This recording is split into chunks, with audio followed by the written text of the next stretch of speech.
Quando uma criança nascia, o final do parto era acompanhado já por um conselho de anciãos, 5 anciãos, os gerontes que eu falei para vocês, acompanhavam o parto.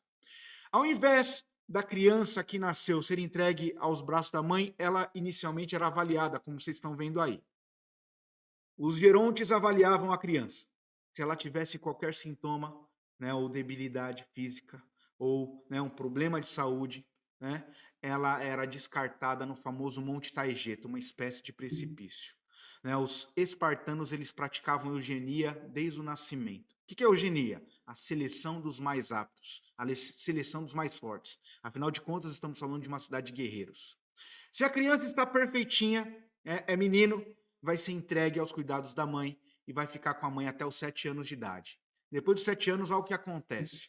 Essa criança era conduzida por outros líderes do exército ao famoso Agogê, a escola de guerra dos espartanos, que você está vendo aí na terceira imagem, né? Aí abaixo. Nessa escola de guerra, o espartano ele aprendia a bater, a se proteger, a apanhar, e também aprendia todos os valores de ser um soldado de Esparta. Lembrando que os espartanos, né, eles acreditavam que a maior virtude era morrer no campo de batalha. Ou seja, eram os guerreiros mais preparados da Grécia Antiga. Tá aí para você um pouquinho dessa história. Quando eles completavam 14 anos de idade, eles eram obrigados a viver a sua própria sorte nas florestas de Esparta, como você está vendo ali no canto superior direito da sua tela.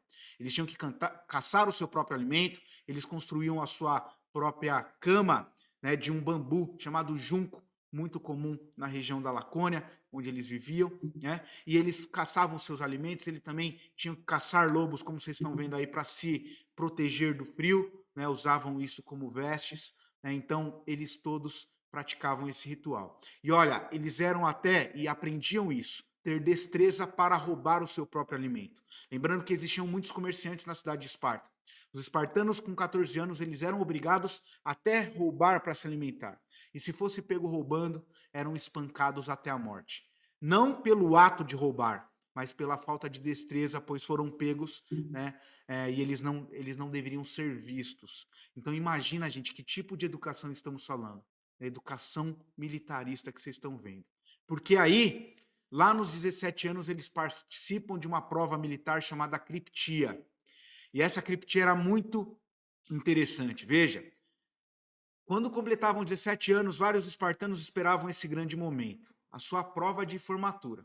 Né? Estavam ali esperando, né, o que ia acontecer. E eu vou te narrar o que acontece.